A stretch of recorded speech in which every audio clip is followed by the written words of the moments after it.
Hi everybody, and welcome to part 2 of your basic kitchen essential needs.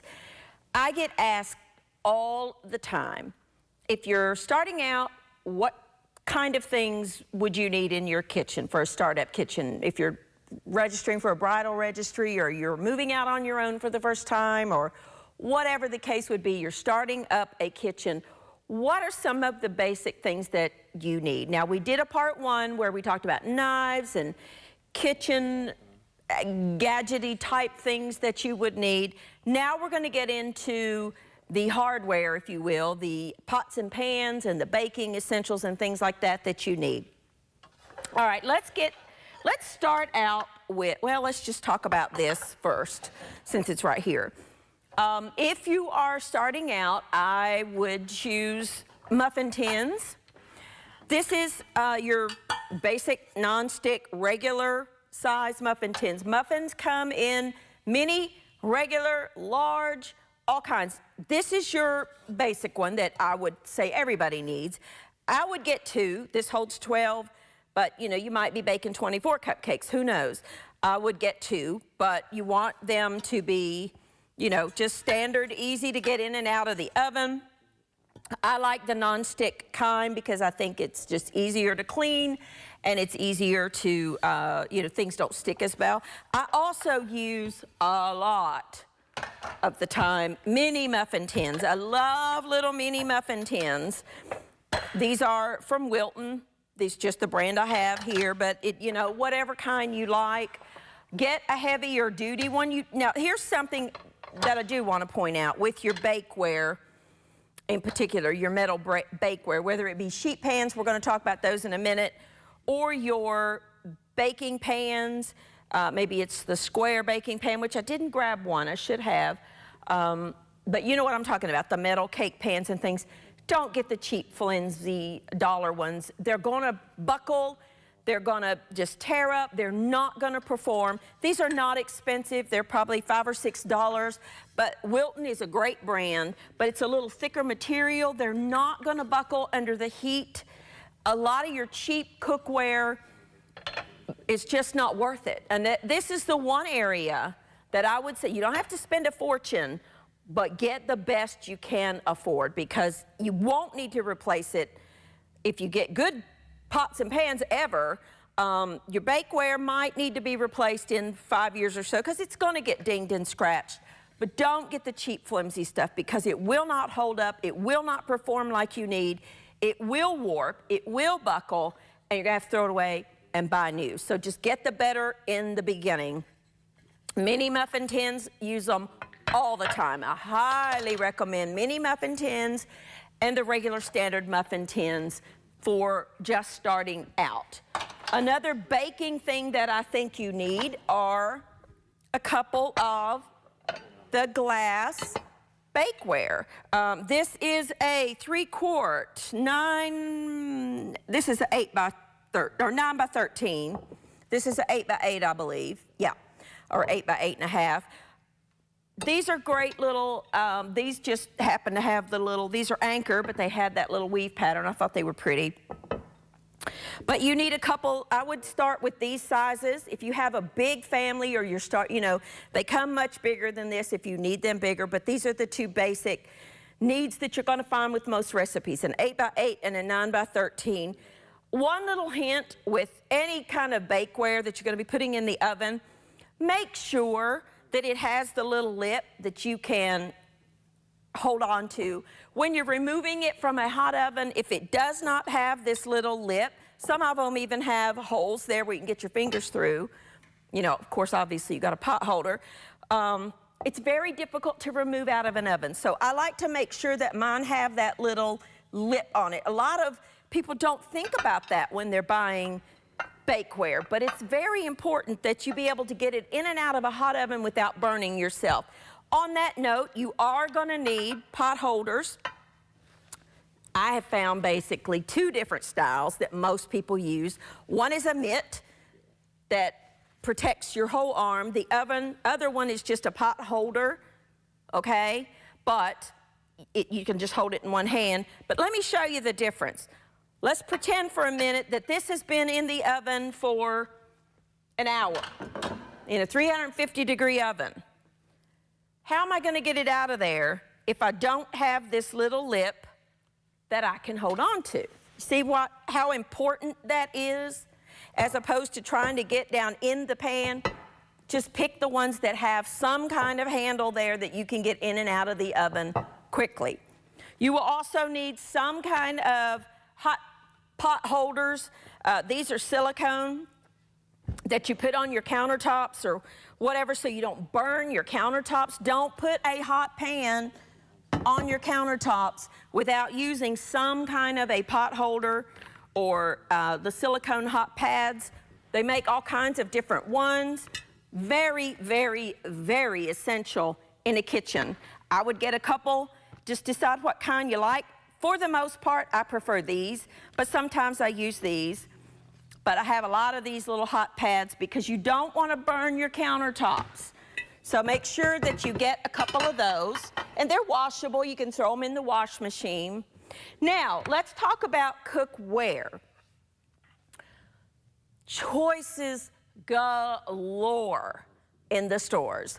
And it can go from $5 for a pan up to hundreds of dollars for a pan for some brands of cookware. Obviously, there's a quality difference. Your little more expensive cookware typically is made better and gonna last longer than your just cheap pots and pans that you buy. So we're gonna talk a little bit about the differences. I wanna start out with my most treasured pan in the world. This is a cast iron pan. I have absolutely no idea the brand because this was my grandmother's. This was hers. She's been dead since 1977. And I can remember as a little girl, 6 years old, 7 years old, being in her house, watching her fry cheeseburgers in this very, very, very pan. This thing is 100 years old, at least. Slick as a ribbon inside, as you can see. I treasure this. This is my most treasured pan that I own. Another little essential, this is actually mine, and you can see I've definitely used it. If you're going to use cast iron, which I highly recommend, invest in a couple of these little things. They go over the handle of your cast iron when you're getting it in and out of the oven or on the stove because this thing gets hot. Cast iron heats like no other pan out there. If you buy a cast iron, you will need to season it. The way you season cast iron, I don't have a piece that needs to be seasoned, but you scrub it with like a steel wool pad and some soap, and you never put soap in it again. If you put soap in it after that, you got to re-season it. But you scrub it really well to get all the oils from the manufacturer. If it's rusty, scrub that rust right off. You will be able to revive that pan. Then I'm going to try to find a rusty pan, and I'll do it in a future program. Then you dry it thoroughly. I like to set mine on my stove, turn the heat on for a minute to let it get good and dry. Then you will take some kind of a neutral oil like a canola oil or a vegetable oil, coat it inside and out, put it over a baking pan, put it in your oven at like 200 degrees, 3 or 4 hours. Turn the oven off, let it set, take it out. You might need to repeat it, you might not, but it'll be seasoned. And then each and every time you use this pan, you're going to add another layer of seasoning. And eventually, it will become as slick as any nonstick skillet that you can possibly have. When you have cooked in it and you need to clean it, take a scraper such as this, scrape out any of the food that's stuck to the bottom, wipe it out. Salt is a good one, just coarse kosher salt, hot water, scrub it, dry it. I always put a little thin, you can see I've got a little thin layer of oil in there always on my cast iron pan, but this is my favorite. This is my most treasured personal pan. It was my grandmother's. Another one that is very good, it is pricey, but you can get, this is, I'm not French, I don't know how to pronounce it, but it's called Le Creuset. But you can also get Lodge, which makes cast iron. They make these kinds of skillets too. But I find you can find the Le Creuset and the Lodge at stores like TJ Maxx and Marshalls and Home Goods for a whole lot less than you will buy them in a Williams-Sonoma or the Le Creuset stores. I found this one at, I don't know if it was TJ Maxx or Marshalls, one of the two. That's where I bought it. This is enamel coated cast iron. I absolutely love this pan. This is my favorite braising pan. This is a braiser. Now, I will say, this is not necessary in your kitchen, but once you use it, you're gonna wanna keep using it. It is heavy, like all cast iron. It's a heavy duty pan. But this is cast iron with an enamel coating on it. It's a great pot to have in your kitchen. You can use this soap and water to clean this. If you get little scratches on your enamel, Barkeeper's Friend will remove those right off of there. Great little pan to have in your kitchen. This goes straight from your stovetop into the oven. Just remember, it will be hot, so you need to make sure that you use something to hold it with. This also gets hot, but this is oven proof. But Lodge makes one of the enamel coated cast iron that is basically the same. So that's a good option for you. So those are my cast iron basics. Now, pots and pans. My favorite skillet is this one. This is Tefal non-stick. This is the only non-stick skillet that I use. I have a non-stick, I do have a non-stick flat griddle that I use, but it's the same company, Tefal. You can buy them anywhere. They're not expensive. I think this one's like 20 bucks. Lasts forever. I love this skillet. Reason being, when it gets hot, this little T in the center here disappears. It just blends right in, so you know your pan is hot. I don't use metal in this. This is one of those times that you would make sure you had either silicone or some kind of a non-stick, spatula. They say you can use metal in them. I personally do not. I like to use the non-stick stuff. I don't want to scratch that surface. But this is one that is going to get beat up. You're gonna, you'll get a lot of use out of it. I mean, I'm talking years. When it becomes scratched and damaged inside, throw it away, buy a new one. Don't take a chance on, I just don't. Just throw it away and get a new one. They're about 20 bucks. You can find them at Walmart, Target. Again, I find them at TJ Maxx and Marshalls all the time. Tefal nonstick, I think the best. I love it. Absolutely love it.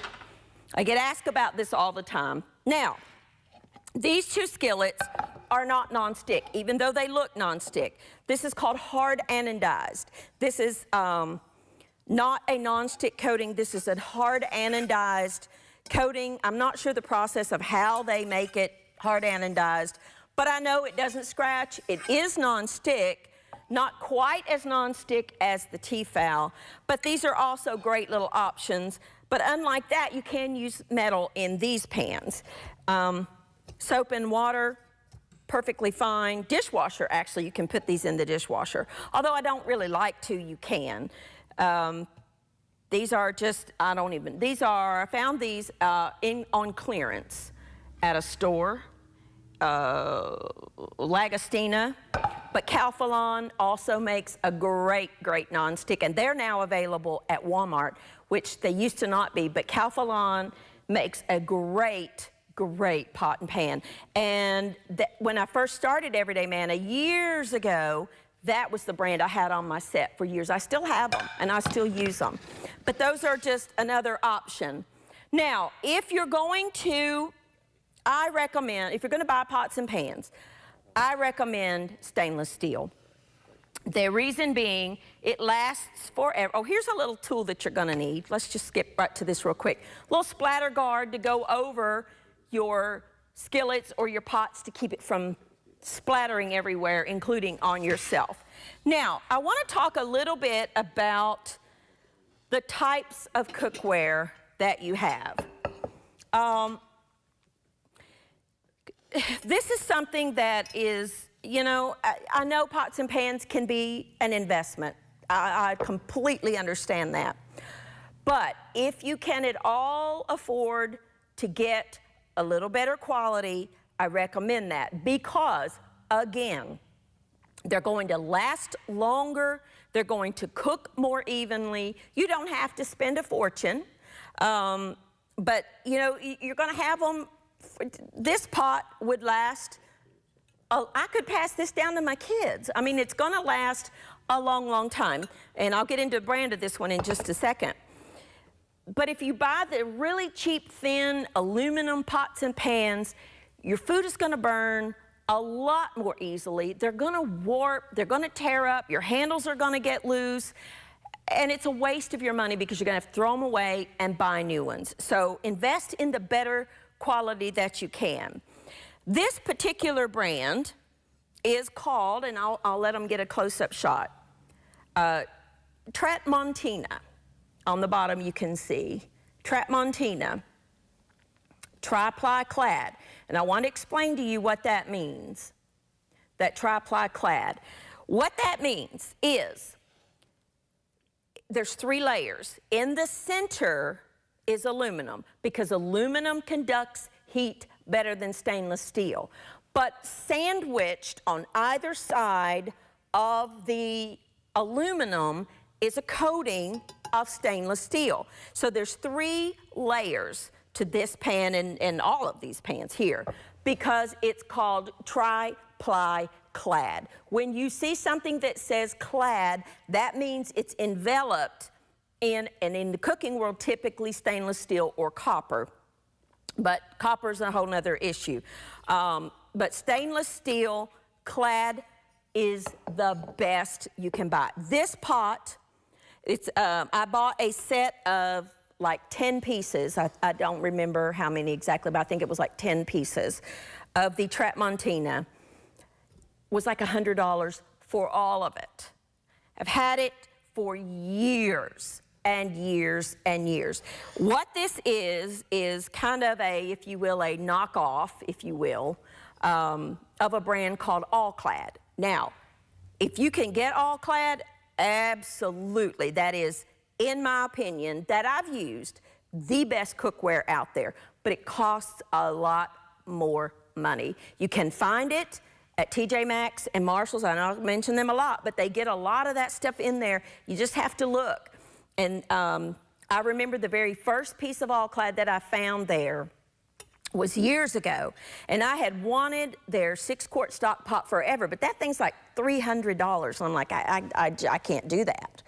And I found it at, I think it was TJ Maxx, for like $60. And I was shocked that I found it that inexpensive for that pot.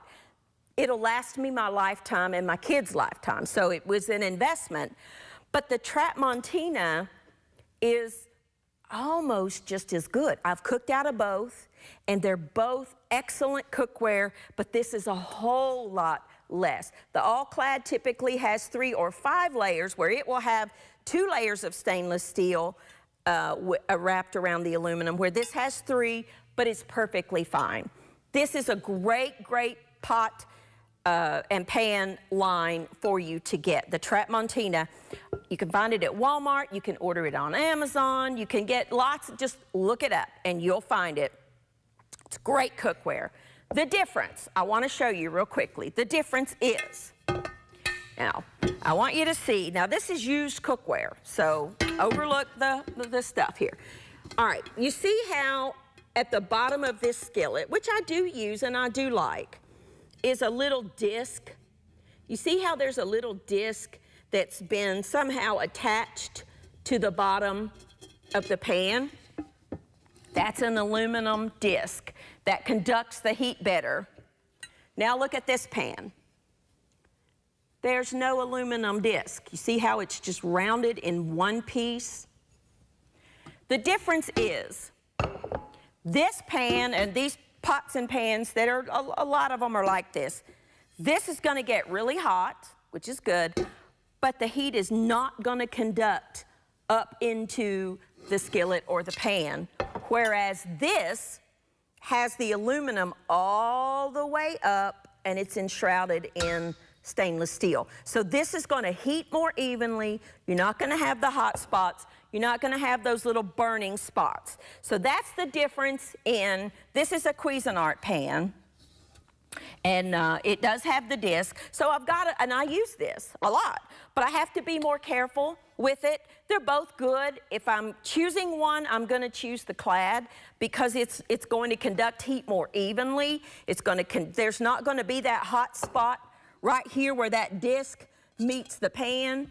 Not gonna have that hot spot. It's gonna heat more evenly and it's gonna conduct better. You're gonna cook more evenly, and I prefer it. So that's just the basic little primer of the difference there. That's a big, this one I think is a 14-inch skillet. I believe it is, yeah, 14-inch stainless steel. But this is stainless steel, which does not conduct heat as well as aluminum, but it's safer to cook in. But that's an aluminum disc that does conduct the heat, whereas this has it all the way around. If you're gonna start out, there are some basic pots and pans that I think is a good starting point. Start with this one. This is that Langostino. Actually, no. This pot is Viking. The lid doesn't even go with this one. This is a Viking. I found this. This is 3-ply. It'll say it on there. I found this at Sam's Club, a set of it a while back. A Viking is very good cookware. I would rank it right up there with All-Clad. Very good, very durable, not as expensive, but very good, very durable. But this is a stock pot. This is an 8-quart. I want to make sure I was telling you right. This is an 8-quart stock pot. A need in a kitchen startup. You need a good stock pot. Some of them are 6-quart. Got some back there that are a little bit shorter, but wider. Either one is fine. The taller one is great for soups and stews and pasta and things like that. You won't have as much evaporation out of this as you will the shorter, rounder one. I wish I'd have brought one out, but I didn't. But anyway, a good stock pot is a need, absolutely a need. That's one thing you will need. Another thing you will need, this is a 3.5-quart pan. This is the Tramontina. It came in the set. You need a good, like about a 3.5-quart pan to cook a little bigger quantity of food. And then, of course, you are going to need a 2-quart. If you're going to have 3 pans, these are the 3 I would recommend, along with some skillets. I'm not talking skillets. I'm talking pots and pans here. These are the 3 sizes that I would recommend. The only bad thing about buying cookware in a set is typically you're not going to get exactly what you need. You're going to get odd sizes in and out, but that's okay. If you know, I have several sets of cookware. I've got them here and I've got some at home. But these are the 3 that you need. You need a good stock pot. You need a 3.5 or 4-quart, at least one, preferably 2 if you're going to do a lot of cooking. And then you're going to need a 2-quart. Those are your good basics. If you wanted to add one more, I would recommend a littler one. I've had this one for years. This is a 1-quart for like melting butter or heating sauces or things. This is a great little size to have. If you do a lot of steaming, a lot of your pots, this particular one, which is the Tramontina, came with a little steamer insert. So you can do like a double boil. You can put your water down there, put your little steam pot. That's not absolutely necessary, but very, very handy if it comes with it. I wouldn't buy this separately, but if it comes with it, great. If you want to do some steaming, buy one of these. I don't know, $6 or so. Has little legs. This particular one is OXO. I love it. So you can, collapse it. You put it down in your pan. Any size pan, actually. This, if you want to hold your stuff up out of the liquid, just put your little feet down, and there you go. It's down in there, and then when you want to remove it, you got a handle. Some of them don't have a handle, Try to find one that has a handle. This is OXO brand. Love it, use it all the time. So those are the basics on pots and pans. One more thing I would recommend that I should have talked about with baking, but I did not, are sheet pans. Get better sheet pans. Do not buy those cheap things that warp. It's more dangerous in the kitchen. It's gonna burn. A lot of stores sell, this is just a regular size sheet pan. This I got at Sam's Club. Great. They come in a 2-pack, but you can buy them. But get the thicker material. And I would add a cooling rack in there. That's good for cooling cookies and baked goods. But it's also good for, you know, a roast, a chicken, if you want to let the drippings drip down into the pan, but hold the product up out of the fat drippings or whatever it would be. Little baking racks are very, very essential. So there you go. Just some basic, if I were starting up a kitchen, this is the kind of stuff that I would go with. And this is my opinion. This is based on years and years and years and years and years of cooking, going through the bad cookware, throwing it out and having to go buy some better cookware, discovering I really didn't like it, and having to I found the things that work, and these are the things that work. So I hope this has helped you and answered the questions. I get a lot of questions about cookware and that kind of thing. So I hope this has helped you. Thank you for joining with me, and I'll see you next time on Everyday Anna.